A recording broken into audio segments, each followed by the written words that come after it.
Ah, the pickup basketball game, a place to relive the joys of youth and bond with longtime friends.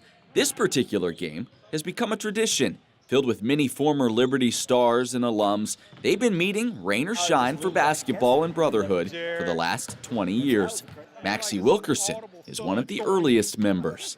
We started at LCA back in the 1980s.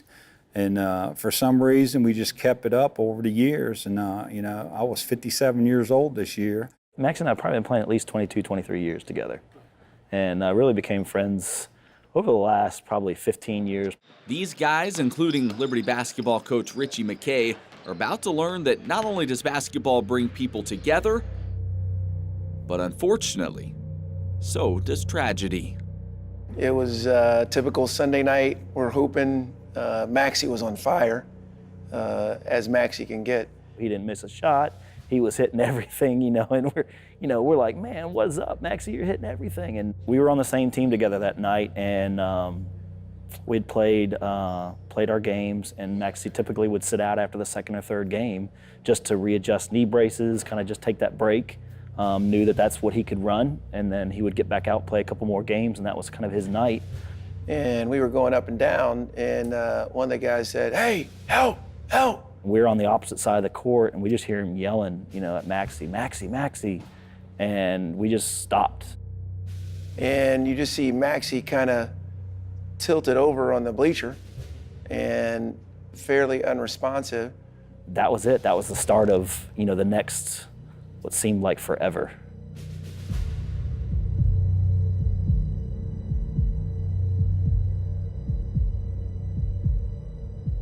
As we ran over to see what was happening with Maxey, realizing that there was nothing left there. He was just non-responsive, starting to turn color. Really was just a situation where we started to take quick action. Instinct took over, and we got him on his back and laid him down and started CPR and chest compressions. And so I picked up my phone, started calling 911. I ran to the AED, which was right across the other side of the gym. As I'm running back, I remember by that point they'd already gotten me what was happening, what was going through the situation. I remember handing the phone off to somebody else, unzipping the AED, and by that point Ritch had already started some compressions. Steve was checking his airways, and so as I kind of came through, set the AED down, we were hooking him up. At that point, Ritchie kind of jumped off and I jumped in. What I remember most, honestly, is I thought we lost him. I mean, he responded initially and then flatlined and responded really briefly. And then the paramedics got there and they did the big machine, the Big Daddy, and they loaded him up in the back of the ambulance, and he was there for 20 minutes because what we had heard is they're not going to move him until they had some vitals, and we huddled up and prayed because we thought it was over. Maxey's life would hang in the balance. Miraculously, the EMTs had only been 2 blocks away when they got the call. The quick acting of his friends had given him the time he needed. Maxey had beaten the odds. Less than 5% of people live that have actual cardiac arrest. I mean, that's a scary number. Needless to say, when we got calls the next day or two, incredible joy and a sense of relief, and more than anything,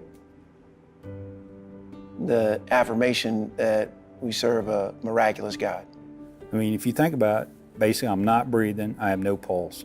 They wrote on my report that, basically I was dead. They wrote death on the thing when they called him. I was a code 0.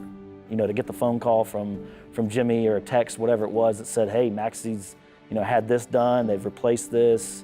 I was like, are you kidding me? I can't believe it, And when you get there to see him upright and sitting up in less than 12 hours from him dead on the floor, I mean, really was just dead on the floor. And people say the word lucky.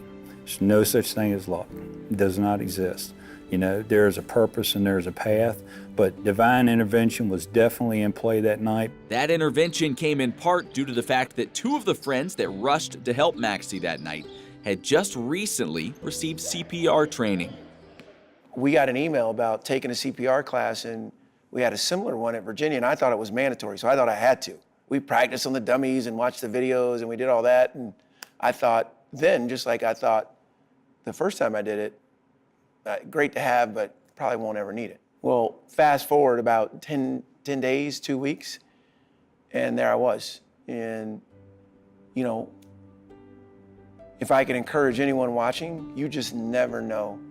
And it was such a blessing to have the confidence to start doing chest compressions and having the rhythm and the count, and seeing Steve Perry do he started doing the mouth-to-mouth, and Steve Bowman grabbed the AD, and we patched him up, and we cleared him, and checked the scene, called 911. I mean, it was really, for some unprofessionals, it was really well organized. Yeah, I mean, I think that was the biggest thing. Having, you know, two guys fresh off of CPR training with the AED training. You sit in those training classes, you never know who you're going to be saving, or if you are even going to save somebody, you know. But then to have your, you know, good friend right there on the floor needing that training, it just kicks in. You don't think about it. You're not like, okay, what was I supposed to do next?